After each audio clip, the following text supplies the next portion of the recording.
Jadi sekarang aku mau bikin playlist Class Education. Class Education sekarang mau ngebahas tentang perkawinan. Jadi apa sih perkawinan itu? Perkawinan itu sudah dijelaskan di dalam Undang-Undang Nomor 1 Tahun 1974, yaitu pada pasal 1, bahwasannya perkawinan adalah ikatan lahir batin antara seorang pria dan seorang wanita yang mempunyai tujuan yang sama untuk membangun keluarga yang bahagia dan yang kekal berdasarkan Tuhan yang sedikitnya definisi tentang perkawinan. Jadi perkawinan itu tidak semudah apa yang kalian bayangkan. Bukan hanya sekedar mikir untuk saat ini aja, tapi kalian juga harus mikir buat kedepannya itu akan seperti apa. Nah, untuk menjalankan perkawinan itu sendiri ada syarat-syaratnya nggak sih? Oke, jadi syarat-syaratnya itu pun ada dijelaskan di dalam Undang-Undang Nomor 1 Tahun 1974 dari pasal 6 sampai pasal 12. Di sana disebutkan bahwa syarat-syaratnya itu terdiri ada 7 syarat. Yang pertama, harus ada persetujuan dari kedua mempelai. Kalaupun kalian itu dijodohkan oleh orang tua, seharusnya ada persetujuan antara dua mempelai tersebut. Yang kedua, ada persetujuan dari kedua orang tua.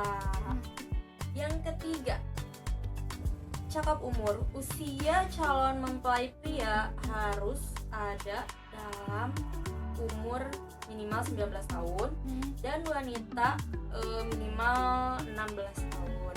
Nah, tapi ada juga RUU perkawinan yang baru saja kemarin dikeluarkan, bahwasanya umur mempelai pria diganti menjadi 21 tahun dan mempelai wanita diganti menjadi 18 tahun.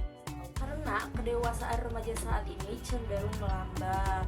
Contohnya perceraian di Indonesia ini semakin hari semakin meningkat.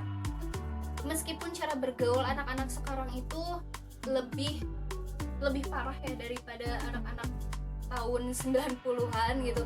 Tapi di sisi lain, cara berpikir anak-anak zaman sekarang itu jauh dari kata dewasa itu sendiri. Seperti menyelesaikan masalah, terus juga pengambilan keputusan, terus membedakan kebaikan dengan keburukan untuk dirinya sendiri ataupun untuk lingkungannya gitu.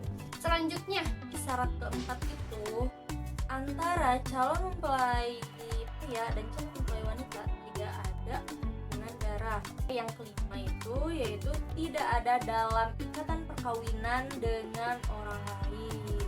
Syarat yang keenam yaitu bagi suami atau istri yang sudah bercerai lalu kawin lagi satu sama lain, lalu bercerai lagi dan kawin lagi, tidak melarang untuk mereka menikah yang ketiga kali. Yang ketujuh, tidak sedang berada dalam masa tunggu bagi wanita yang berstatus janda atau sedang idah mungkin ya. Jadi masa idah itu untuk menjaga si perempuan takutnya ketika ditinggalkan oleh si suami itu sedang mengandung. Nah, itu dia syarat-syarat yang harus kalian penuhi ketika kalian mempunyai niatan untuk menikah. Nah, selain syaratnya juga ada keabsahan perkawinan. Keabsahan perkawinan itu sah atau tidaknya suatu perkawinan ditentukan menurut agama atau kepercayaannya masing-masing bagi mereka yang melakukan perkawinan. Pas lagi akan ya selalu ada kata yang bilang sah gitu. Ada juga hak dan kewajiban yang harus dipenuhi oleh suami dan istri. Nah, apa aja itu? Jadi yang pertama, suami istri memikul kewajiban yang gugur untuk menegakkan rumah tangga yang menjadi dasar sendi susunan masyarakat. Yang kedua, suami istri wajib saling mencintai, menghormati, saling memberi, saling mengasihi satu sama lainnya. Dalam menjalankan rumah tangga itu jangan saling mengandalkan atau hanya hanya diberatkan kepada suami gitu atau diberatkan kepada istri misalkan gitu. Jadi kalian itu harus bekerja sama untuk membentuk keluarga yang bahagia gitu. Yang kelima, suami adalah kepala keluarga dan istri adalah ibu rumah tangga, di mana suami wajib memberikan nafkah, memenuhi kebutuhan keluarganya sesuai kemampuannya, dan istri wajib mengurus keluarganya dengan sebaik-baiknya. Dalam poin yang ini banyak sekali perdebatan yang terjadi karena kan di sini disebutkan bahwa seorang suami itu harus memenuhi kebutuhan rumah tangga, tapi kan di sana juga sesuai dengan kemampuannya. Nah, tidak menutup kemungkinan untuk istri membantunya untuk membantu memenuhi kebutuhan keluarga, dan suami juga tidak menutup kemungkinan untuk saling mengurus rumah tangga itu sendiri, misalkan menjaga anak ataupun membantu istri untuk mengerjakan pekerjaan rumah. Lanjut yang terakhir.